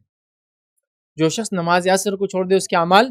ضائع ہو جاتے ہیں۔ اللہ ہم پہ رحم کرے، ہم عصر تو کیا کتنی نمازیں ہم چھوڑ دیتے ہیں۔ عموماً یہ دیکھا جاتا ہے کہ لوگ مغرب کی نماز سب سے زیادہ پڑھتے دن کی نمازوں میں، اس کی وجہ کیا مجھے نہیں معلوم، بٹ لوگ پڑھتے ہیں، یا شاید اذان ہوتے ہی جماعت رہتی ہے، جو بھی وجہ، آپ کو سب سے زیادہ آڈینس پبلک مسجد میں صرف آپ کو مغرب میں ملیں گی۔ اس کے بعد دیگر نمازوں کا حال کیا ہے آپ بہرحال سمجھ سکتے ہیں۔ مغرب میں آپ کو تھوڑی سی آڈینس زیادہ ملتی ہے، ایک سب سے کم فجر میں ملیں گی اور سب سے زیادہ مغرب ملیں گی۔ یہ ہوا روز کی نمازوں میں۔ ہفتے والی نمازوں کے اندر جمعہ میں آپ کو ملیں گی، ویکلی اگر کوئی نماز میں زیادہ لوگ ہوتے ہیں تو، اور ایئرلی دیکھیں تو پھر عیدین میں آپ کو ملیں گی، ٹھیک، اور عیدین میں بھی عید الفطر پہ زیادہ ملیں گی عید الاضحیٰ کے مقابلے میں، ٹھیک، تو یہ نماز ہے۔ اور اس کے علاوہ کبھی کبھار اوکیجنلی جو نمازوں میں رش بڑھ جاتا ہے، وہ آندھی آ گئی، طوفان آ گئی، زلزلہ آ گیا تو مسجدیں بھر جاتی۔ مجھے اچھے سے یاد ہے جب میں چھوٹا تھا اور لاتور کا زلزلہ آیا تھا، چھوٹے ہی تھے ایک طرح سے، تو نیند سے تو نہیں جاگے، زلزلہ آیا تب تو نہیں جاگے، لیکن زلزلہ آنے کے بعد گھر والوں نے جگایا، گھر سے باہر نکلے اور باہر جا کے کھڑے ہو کے وہ ساری چیزیں یاد ہے۔ تو اس دن فجر کی اذان ہوئی، چھوٹے تھے تو نماز کو چلو نماز کو چل جائیں گے، اب سب لوگ جا رہے تھے، گھر میں لوگ بولے جاؤ نماز کو جاؤ، ہر آدمی نماز کے لیے جا رہا تھا۔ تو جب نماز کے لیے میں ایک مسجد گیا تو اس مسجد کا حال یہ تھا کہ میں نے ویسا اس سے پہلے بھی نہیں دیکھا اپنی لائف میں، اور اب میری زندگی کا اتنا بڑا حصہ گزر چکا ہے اب تک نہیں دیکھا۔ وہ مسجد کا حال یہ تھا، اور ساری مسجدوں کا حال یہ تھا کہ اس کا گراؤنڈ فلور بھی فل تھا، اس کا فرسٹ فلور بھی فل تھا، اس کا سیکنڈ فلور بھی فل تھا، اور اس کے چھت پہ میرے کو جانا پڑا تھا جہاں اتنی دھول جمی ہوئی تھی وہ سارے فلور پر اور چھت پر کہ تو صاف نہیں ہوتا نا، فجر میں کسی کو تھوڑی انداز تھی پبلک آئیں گی، وہ چھت پہ جا کے پڑے، اور جب وہاں سے دیکھا تو ہر مسجد کا وہی حال تھا۔ تو یہ بہت اوکیجنلی، مطلب میں نے سے عیدین میں بھی اتنا رش کبھی نہیں دیکھا، چونکہ وہ زلزلہ شاید 3:30 4 بجے رات میں آیا تھا، اور گرمی کے دن تھے 5 سوا 5 فجر تھے، تو بہت لوگ تھے، اور اس لیے بھی تھے کہ بھائی آگے زلزلہ تو مسجد میں مرے تو زیادہ اچھا ہے ادھر گھروں کے اندر رہنے سے، آپ سمجھ رہے؟ تو زلزلے ایک بار آتے ہیں تو اس کے جھٹکے آتے رہتے تھوڑی دیر تک، ٹھیک ہے؟ تو بہرحال تو اوکیجنلی پڑھتے ہیں، نمازوں کو روز پڑھنا ہے، 5 وقت پڑھنا ہے، پابندی کے ساتھ پڑھنا ہے، یاد رکھیے، حسن خوبی کے ساتھ پڑھنا یاد رکھیے، جماعت کے ساتھ پڑھنا یاد رکھیے، اول وقت میں پڑھنا یاد رکھیے، مسجد میں جا کر پڑھنا یاد رکھیے، یہ بڑی اہم چیزیں ہیں۔ بہرحال عصر کی نماز کے لیے خاص تاکید ہے۔ آئیے آگے بڑھتے ہیں۔ 13واں وہ عمل جس کے کرنے سے اعمال برباد ہو جاتے، 13واں وہ گناہ جس سے کرنے سے نیکیاں برباد ہو جاتی، وہ یہ ہے نجومی کاہنوں کے پاس جانا یا جادو کا کرنا اور کروانا۔ دونوں کو ایک ساتھ رکھ رہا ہوں، نجومی یا کاہنوں کے پاس جانا یا جادو کا کرنا اور کروانا۔ آئیے حدیث کے الفاظ سنیے، نبی اکرم صلی اللہ علیہ وسلم فرماتے اور کہتے ہیں کہ جو شخص جو ہے کسی کاہن یا نجومی کے پاس جائے اور اس کی کسی چیز کے تعلق سے سوال کرے تو اس کی 40 راتوں کی نماز قبول نہیں ہوتی، مطلب 40 دنوں تک نماز قبول نہیں ہوتی ہے، 40 دنوں تک اس کی نماز ضائع ہو جاتی جو کسی کاہن کے پاس جا کر سوال کرے، لیکن وہ اس کو ایمان رکھتا ہے نہیں رکھتا ہے، بات کو مانتا ہے نہیں مانتا ہے، سیکنڈ گیا اور سوال کیا، 40 دن کی نماز گئی، اس کا مطلب کہ آپ 40 دن نماز نہ پڑھے، نہیں، 40 دن نماز تو پڑھنا ہی ہے، اجر نہیں ملے گا، اس کا عمل برباد ہو۔ اور دوسری ایک روایت میں آپ نے فرمایا جو شخص کسی کاہن ایسے شخص کے پاس جائے، کاہن کسی کو کہتے ہیں جو علم غائب ہونے کا دعویٰ کرتا ہے، کل کیا ہونے والی بات کا دعویٰ کرتا ہے اور وہ بتانے کی کوشش کرتا ہے، تو کاہن کے پاس جائے اور اس نے کہی ہوئی بات کی تصدیق کر لے، یہ پہلے نے تو سوال کیا تو 40 دن کی نہیں، تصدیق کر لے، ہاں ہاں صحیح بولے انہوں نے، تو اس نے اس چیز کا انکار کیا جو محمد صلی اللہ علیہ وسلم پر نازل ہوئی، ایک روایت میں اس نے کفر کیا جو محمد پر نازل ہوا اس پر، اور نبی اکرم صلی اللہ علیہ وسلم پر قرآن نازل ہوا، قرآن کا انکار کرنے والا کافر ہوتا ہے، اور وہ کافر ہوتا ہے، اور کافر کے پچھلے عمل برباد ہو جاتے، پہلے میں رکھ چکا ہوں، ٹھیک۔ اسی طرح اللہ رب العزت نے جادو کرنے والوں کے تعلق سے فرمایا سورہ بقرہ سورہ نمبر 2 آیت نمبر 102 کے اندر کہ ان کے عمل آخرت میں ان کے لیے کچھ نہیں ہے، ان کے عمل کے تعلق سے لفظ استعمال کیا خلاق، ان کے عمل خراب، بیکار، بے معنی، بے اثر ہو جائیں گے، خلاص نہیں، کچھ نہیں ان کو اجر ملیں گا، ان کے عمل کا کوئی بدلہ نہیں ملے گا۔ کس کو؟ کہانت، یہ جادوگروں کو، جادوگر کو اور جادو کرنے کروانے والوں کو۔ وہ پوری آیت کافی لمبی ہے، آپ اس کو پڑھیں، لیکن یہ بات طے اللہ نے فرمایا ہے کہ جو جادو کرتا ہے اس کے اعمال کے تعلق سے وہ جانتا ہے آخرت میں اس کو کچھ بدلہ نہیں ملے، تو کہانت کا کرنا، جادو کا کرنا اعمال کو برباد کر دیتا ہے۔ لیکن اب میں کیا بولوں، یہ کہانت اور جادوگری تو ایسا حال ہو گیا کہ ہر دھکے دھکے پر، ہر کونے کونے پر، ہر نکڑ و چوراہے پر، اخبار کے اندر 100 ایڈ ہے تو 50 ایڈ تو اس کی بھرے ہوئے، فلاں مسئلہ ہے تو آ جائیے، فلاں یہ ہے تو آ جائیے، فلاں ہے تو ایسا ہو جائیے، آپ کا ہاتھ بتائیے، لکیروں سے تقدیر جان لیجئے، فلاں سے تقدیر جان لیجئے، یہ ہو گیا تو فلاں ہو گئے، پتے نکال کے تقدیر جان لیجئے، انسانوں سے تقدیر نکالی جا رہی، جانور تقدیر بتا رہے ہمارے کل کیا ہوگا، کہاں مریں گے ہم وہ پتہ چل رہا، تو کسی کو یہ اور ساری چیزیں، بزنس میں کل کیا کرنا ہے، یہاں تک کہ حالت یہ ہوگی اب کل کون سے کپڑے پہننا ہے وہ بھی وہی طے کر رہے ہیں، کل کالا پہنو بہت اچھا ہے، کل سفید مت پہنو اس سے نقصان ہوگا، کل پنک نوٹیں استعمال مت کرو، گرین نوٹوں پہ کام چلا لو، مطلب سب وہ طے کر لے رہے اب کل کیا ہوگا، اور اسی میں پوری زندگی غرق ہو رہی ہے۔ ایسا آدمی جو کاہنوں کے پاس جاتا ہے، سوال کرتا ہے تو 40 دن کی نماز آیا، سوال کر کے مان لیتا ہے تو شریعت کا منکر اور کافر ہو جاتا ہے۔ اور جادو کرنے کرانے والے جادوگر اور جادو کرنے کرانے والوں کے اعمال برباد ہو جاتے ہیں، بے معنی ہو جاتے ہیں، بے اثر ہو جائیں گے روز قیامت، یاد رکھیے، تو لہٰذا ان عمل سے بچیں۔ 14واں 14 وہ کام جس کے کرنے سے عمل ضائع ہو جاتے ہیں وہ یہ ہے اللہ تعالیٰ کی قسم کھا کر یہ کہنا کہ فلاں آدمی کو اللہ معاف نہیں کریں گا، وہ کہنے سے اس کے عمل برباد ہو جاتے جو ایسا کہہ رہا ہے۔ کیا کہہ رہا ہے کہ وہ آدمی، اللہ کی قسم وہ آدمی کبھی جنت میں نہیں جائیں گا، حالانکہ اللہ کی معافی عام ہے، سب کے لیے ہے،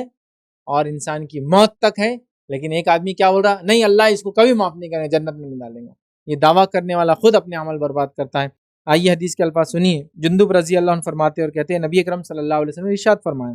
ایک آدمی نے کہا اللہ کی قسم فلاں آدمی کو اللہ معاف نہیں کریں گا، وہ آدمی کو اللہ معاف نہیں کریں گا، ٹھیک، تو اللہ تعالیٰ نے کہا وہ کون ہوتا ہے جو یہ قسم کھا کر کہے کہ میں فلاں آدمی کو معاف نہیں کروں گا، اللہ فرما رہا ہے کہ وہ کون ہوتا ہے یہ بولنے والا کہ میں کسی کو معاف نہیں کر سکتا ہوں۔ تب اللہ رب العزت پھر جواب دیتا ہے میں نے اس فلاں کو معاف کر دیا، میں نے اس فلاں کو معاف کر دیا ہے اور تیرے اعمال کو ضائع کر دیا ہے، اس کو معاف اور تجھے ضائع، ہے نا، یہ بہت خطرناک چیز ہے، خاص طور سے دینی طبقوں کے لیے، دینی حلقوں کے لیے، جس میں سے ہر شخص یہ دعویٰ کر رہا ہے کہ صرف میں جنتی جانے والا ہوں، ان کی تو معافی ہونے والی نہیں ہے، ہم لوگ جنتی اور یہ لوگوں کو تو کبھی معافی نہیں ہے، ہر آدمی دعویٰ کر رہا ہے۔ تو اللہ تعالیٰ فرماتا ہے یہ کون ہوتا ہے بولنے والا کہ میں اس کو معاف نہیں کر سکتا ہوں، لے میں نے اس کو ابھی معاف کر دیا اور تیرے عمل ضائع کر دیا، اب کیا کرتا؟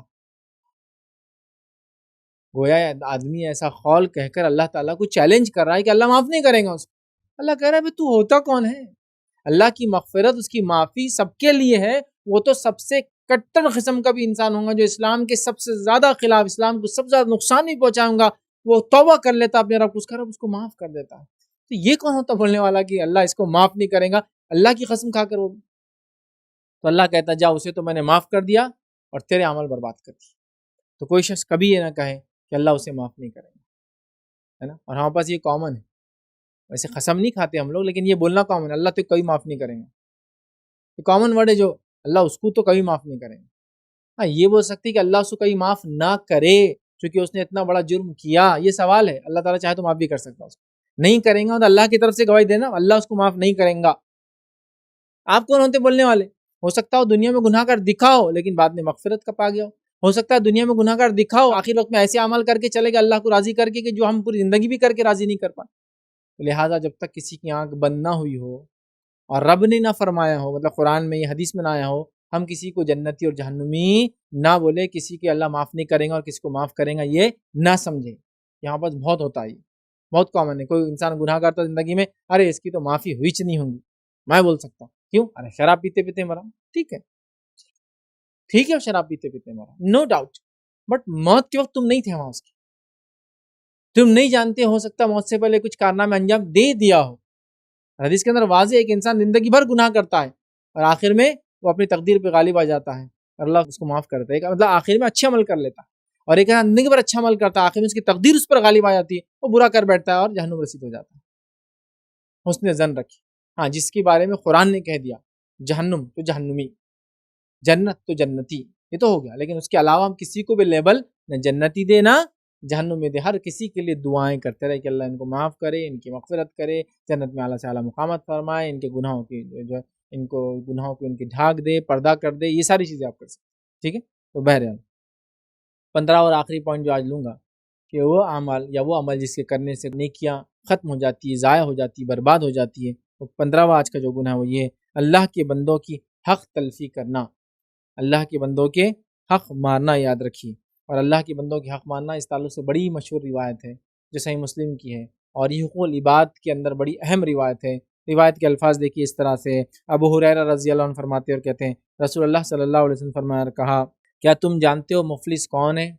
صحابہ نے کہا اللہ کے رسول ہم تو یہ سمجھتے ہیں ان کے پاس مال و دولت نہیں ہے، دینار و درہم نہیں، وہ مفلس ہے۔ پھر نبی اکرم صلی اللہ علیہ وسلم فرمایا، کہا ہم میں مفلس وہ ہے جس کے پاس درہم اور دینار نہ ہو۔ صحابہ نے کہا، تب نبی اکرم صلی اللہ علیہ وسلم نے کہا میری امت کا مفلس وہ ہے جو قیامت کے دن نماز، روزے، زکوٰۃ لے کر آئیں گا، اس نے کسی کو لیکن گالی دی ہوں گی، کسی پر الزام لگایا ہوں گا، کسی کا مال کھایا ہوں گا، کسی کا خون بہایا ہوں گا، ٹھیک ہے، اور کسی کو مارا ہوں گا، مطلب جسمانی تکلیف دی ہوں گی، لہٰذا ان میں سے ہر ایک کو اس کا حق بقدر اس کی نیکیاں دی جائیں گی، اور اگر ان کے حقوق پھر بھی پورے نہ ہو تو اللہ تعالیٰ حکم دیں گا کہ اس کی نیکی اگر ختم ہو گئی ہے تو لوگوں کے گناہ اس کے سر پر ڈال دو، پھر لوگوں کے گناہ اس کے سر پر ڈال دیے جائیں گے، پھر وہ جہنم رسید ہو جائیں گا۔ اس کے بھی عمل کام نہیں ہے، اس کو ایک گناہ کی وجہ سے، وہ گناہ کیا تھا؟ بندوں کے حق مارنا، جس کو آج سب سے معمولی، سب سے ہلکا اور سب سے آسان سمجھا جاتا ہے۔ ادھار پیسے لے لیے، کیا کرتے کر لو، نہیں دیتے اب، لیکن آخرت میں کیا کریں گے جب اللہ رب العزت انصاف کریں گے؟ گھر میں بیٹھ گئے کرائے سے لے کر خالی نہیں کر رہے، کیا کرتے کر لو، ٹھیک ہے۔ دنیا میں تو وہ بیچارہ ہو سکتا نہیں کر پائے کبھی، آپ اس سے زیادہ طاقتور ہو، آپ نے جھوٹے کاغذات اس سے زیادہ بنا لی ہو، آپ کے پاس پروف اس سے زیادہ ہو، ٹھیک ہے، نو ڈاؤٹ، لیکن آخرت میں کیا کریں گے؟ اللہ رب العزت کے سامنے تو کچھ بھی حیثیت نہیں ہے ہماری، پھر کیا کریں گے وہ ہم سوچتے نہیں۔ گالی دے دی کسی کو، بس یوں ہی اٹھا چھٹا کے، کیا کریں گا؟ وہ گالی دی تو سننا پڑے گا اس کو، میں آج طاقتور ہوں، میری آج جان پہچان ہے، ٹھیک ہے، لیکن کل اللہ رب العزت کے سامنے حاضر ہوں گے، یہ گالیاں بہت زیادہ قیمتی پڑ جائیں گی، یاد رکھیے، نیکیاں چل جائیں۔ کسی کو مار دیا اس لیے کہ میرے پاس طاقت ہے نا، اور ہمارے پاس آج کل تو یہ بڑا چلن ہے، ہاں، بھائی گیری کا، ہاں، مافیا، ڈان، دادا، اور کیا کیا رہتا، بڑا ایک ٹرینڈ چل رہا ہے، کس کو مارنے کا بولو، میں کس کو مار سکتا ہوں، بھائی آسان ایسا بولنا، لیکن کس کو بھی مارنا آخرت کے اعتبار سے بہت ہانیکارک اور گھاتک ہے بولنا، یہ ساری نیکیاں برباد کر دیں گا؟ چونکہ انسان پہلے سوچتا ہے، اس کی سوچ پھر ارادوں میں بدلتے ہیں، اور ارادے پھر ایکشن کی طرف جاتے ہیں۔ یہ آج کل بس مار دھاڑ جھگڑے خون بہانا بالکل عام ہو چکا ہے، ٹھیک ہے، لیکن یہ آخرت میں بہت مہنگا پڑنے والا ہے۔ زبان کا غلط استعمال، ہاتھ کا غلط استعمال، کسی کا خون بہانا، یہ سب تو کیا انہوں نے؟ دھوکہ دیا، مال لوٹ لیا، مارا، ظلم کیا، گالی دی، الزام لگا دیا، آسانی سے۔ آخرت میں نیکیاں اٹھا اٹھا کے وہ بٹور بٹور کے لے جائیں گے وہ لوگ، یاد رکھیے۔ حسن بصری رحمہ اللہ کے تعلق سے ایک واقعہ آتا ہے، جب بھی ان کو کوئی غیبت کرتا، ان کو کوئی برا بھلا کہتا جو کہ انہوں نے نہیں کیا تھا، تو وہ تحفے میں اس کو ایک خوشبو بھیج دیا کرتے۔ کسی نے ایک بار سوال کیا، وہ آپ کو برا بھلا کہتے ہیں اور آپ ان کو تحفے دیتے ہیں، تو کہا اس سے اچھا انسان دنیا میں کون ہوں گا جو اپنی نیکیاں مجھے دیتا ہو؟ تو جب وہ نیکیاں دیتا ہے تو میں اس کو تحفے دیتا ہوں۔ آپ سمجھے؟ تو لہٰذا اپنی نیکیوں کو بچانے کا طریقہ ہے بندوں کے حق کبھی نہ مارے۔ دکھنے میں معمولی لگتا ہے، وہ اوکیجن پہ آسان بھی لگتا ہے بول دینا، سارے لوگ سپورٹ میں بھی ہوتے آپ کی، بول دیے تو کیا جا رہا ہے کہ ان کی لڑکی بھاگ کے چلے گئی، آپ کو نہیں معلوم کیس کیا ہے، ان کے لڑکے نے فلاں کر لیا، آپ کو نہیں معلوم کیس کیا ہے، انہوں میں تو افیئر ہوگا، یہ الزام ہے، آپ کو نہیں معلوم وہ کیس کیا ہے، کچھ بھی، بس یہ تو بہتان لگانا، الزام لگانا، برا بھلا کامن ہے۔ اچھا گالی دینا منہ پہ ضروری نہیں ہے، آپ پیچھے بھی گالی دیں گے تو گالی ہو، منہ پہ تو نہیں بولا میں، پیچھے بول رہے وہ فلاں ایسا، اس کی تو ہے نہیں وہ سامنے، تو بھی گالی ہے، غیبت بھی ہے اور گالی بھی ہے، ڈبل ہے، ٹھیک ہے۔ تو لہٰذا ہم بچے، ورنہ بندوں کے حق جب انسان دنیا میں مارتا ہے، جو کبھی آسان لگتے ہیں اور کوئی مشکل اس میں بیچ میں نہیں آتی، آپ کو اللہ نے طاقت بھی دیا، آپ اس کا جوابی کاروائی بھی کر سکتے ہیں، وہ بیچارہ آپ کو کچھ بھی نہیں کر سکتا ہے، بٹ روز قیامت وہ آپ کی نیکیاں بٹور بٹور کے لے جائیں گا اور ہم کچھ نہیں کر پائیں گے۔ لہٰذا اپنی نیکیوں کو بچانا ضروری ہے۔ تو یہ تھے 15 اعمال جو میں نے چنے، جو اعمال ہماری نیکیوں کو برباد کر دیتے ہیں۔ اس سے پہلے ہم نے لیکچر لیا تھا گناہوں کو مٹا دینے والے اعمال، آج ہم نے اس میں 10 اعمال رکھے تھے، آج ہم نے دیکھے 15 اعمال جو نیکیوں کو مٹا دیتے ہیں، نیکیوں کو برباد کرتے ہیں، نیکیوں کو جلا دیتے ہیں، نیکیوں کو ہمارے لیے بے معنی کر دیتے ہیں، یاد رکھیے، جو کہ ہمارا ریئل ایسٹ اور اصل سرمایہ، اصل پونجی ہے، یاد رکھیے، جو ہم جمع کرتے ہیں۔ ان اعمال سے ہم بہت پرہیز کریں۔ یہ 15 میں نے چنے تھے، اس کے علاوہ بھی کئی اعمال آتے ہیں احادیث کے اندر، قرآن میں، بہرحال وقت نہیں تھا تو میں نے انہیں رکھے، لیکن یہ 15 عمل تھے۔ ہم کوشش کریں کہ یہ 15 اعمال سے اپنے نفس کو اور دیگر ایسے اعمالوں سے اپنے آپ کو ہم بچانے کی کوشش کریں، اور نیکی کی طرف ہم متوجہ ہو اور گناہوں سے اپنے نفس کو بچائیں۔ اسی پہ اپنی بات کو میں ختم کروں گا۔ اللہ رب العزت سے دعا ہے کہ اللہ سبحانہ تعالیٰ ہم تمام کو کہنے سننے زیادہ عمل کی توفیق عطا فرمائے، ہم تمام کے لیے کتاب و سنت پہ عمل کرنا آسان کرے، جب تک زندہ رکھے اسلام اور ایمان پر زندہ رکھے، جب بھی موت دے ایمان پر موت دے۔ وآخر دعوانا الحمد للہ رب العالمین۔ سبحان ربک رب العزت عما یصفون وسلام علی المرسلین والحمد للہ رب العالمین۔ کوئی بات اس درس سے نہ سمجھی ہو یا کوئی سوال ہو تو پوچھ لیں۔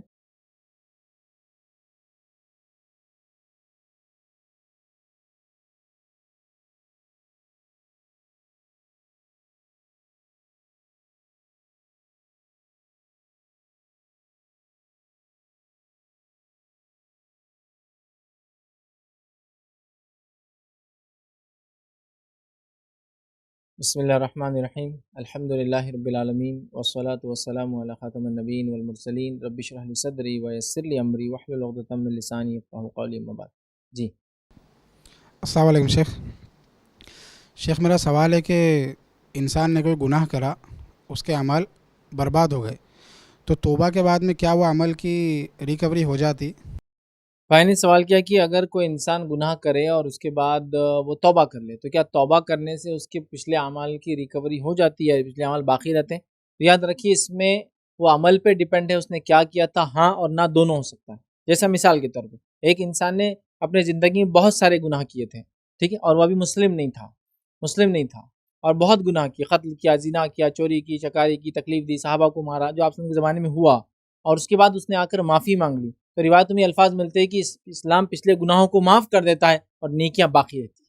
تو اس کے گناہ معاف ہو گئے، اس کی نیکیاں باقی ہے جو اس کفر کی حالت میں کی گئی تھی۔ یا یہود و نصارہ اگر ایمان لائے تو ان کو ڈبل اجر ملتا ہے، ان کا جو ان کی نیکیاں تھی وہ دگنی کر دی جاتی ہے اور گناہ ان کے پورے معاف ہو جاتے ہیں۔ تو لہٰذا اس سے پتہ چلا کہ نیکیاں جو ہے باقی رہتی ہے پچھلی، اور گناہ معاف ہو جاتے ہیں۔ تو ایسا بہت سارے دیگر اعمال میں بھی ہوتا ہے کہ جب انسان توبہ سچی کرتا ہے تو اللہ تعالیٰ پچھلے گناہوں کو مٹا دیتا ہے، یا اس گناہ کو مٹا دیتا ہے، نیکی کو باقی رکھتا ہے، یاد رکھیے۔ تو اگر ایک انسان نے کوئی گناہ کی زندگی گزاری جس کی وجہ سے اس کے اعمال برباد ہو گئے، لیکن اس نے توبہ کر لی، توبہ اگر اس کی سچی تھی تو اللہ تعالیٰ اسے گناہ معاف کر دیں گا اور نیکیوں کا اجر دیں گے۔ جیسا کہ حدیث میں آتا ہے انسان جو حج کر لیتا ہے تو حج کرنے والے کی مثال ایسی جیسا وہ آج پیدا ہوا، تو جس نے حج کیا، جس نے حج قبول کر لیا اللہ نے، اس کی مثال ہے آج پیدا ہوا، کیونکہ جب بچہ پیدا ہوتا ہے تو اس کی نہ نیکیاں ہوتی ہیں نہ گناہ ہوتے ہیں، لیکن اس کا معنی یہ ہے گناہ کے معاملے میں جیسا آج پیدا ہوا، نیکی کے معاملے میں اس کی پرانی نیکیاں پوری باقی تھی، ٹھیک ہے، تو لہٰذا یہ کیس ٹو کیس بھی ڈیپینڈ ہو سکتا ہے، بٹ پچھلی نیکیاں انشاءاللہ عزیز باقی رہیں گی اور گناہ انشاءاللہ عزیز پچھلے اللہ تعالیٰ معاف کر دیں گا جب انسان سچی توبہ کرتا ہے، تو اگر کسی نے گناہ کیا اور اس کے واقعے میں پچھلے اعمال جس کی وجہ سے برباد ہوتے، حدیث کے اندر الفاظ، قرآن میں الفاظ کیے، لیکن اس کی توبہ اگر سچی تھی، رب العزت نے اگر معاف کر دیا تو نیکیاں باقی رہیں گی اور گناہ انشاءاللہ عزیز معاف ہو جائیں گے۔ کسی نے سوال کیا کہ ابھی بھی زور سے بات کرتے تو اعمال برباد ہوتے ہیں کیا؟ ابھی بھی زور سے بات کرتے ہیں تو مطلب کیا؟ آپس میں بات کرتے تو یہ اس کے لیے نہیں تھا، نبی اکرم صلی اللہ علیہ وسلم کی موجودگی میں ان سے تیز آواز میں بات کرنا، یا ان کی موجودگی میں ان کا نام لے کر پکارنا، یا ان کی موجودگی میں آپس میں تیز بات کرنے سے منع کیا گیا تھا، اور آج کی حد تک یہ صرف مسجد نبوی میں لاگو ہے کہ اللہ کے رسول کی خبر کے پاس کوئی ہے تو تیز آواز میں بات نہیں کرے گا، چونکہ جو ادب پہلے تھا زندگی میں وہ ادب آج بھی ہے، لیکن اس کے علاوہ آج آپس میں جو بات کرتے ہیں اس میں حرج نہیں، لیکن تیز آواز میں بات کرنا، چیخنا چلانا عموماً پسندیدہ چیز نہیں، یاد رکھے، تو اوائڈ کرنا زیادہ اچھا ہے، ایک آدمی کے اخلاق کی علامت ہی اچھے کہ وہ تیز بات نہیں کرتا ہے، یاد رکھیے۔ انشاءاللہ اپنی بات کو ہم یہ ختم کریں گے، وآخر دعوانا الحمدللہ رب العالمین، سبحان ربک رب العزت عما یصفون وسلام علی المرسلین والحمدللہ رب العالمین۔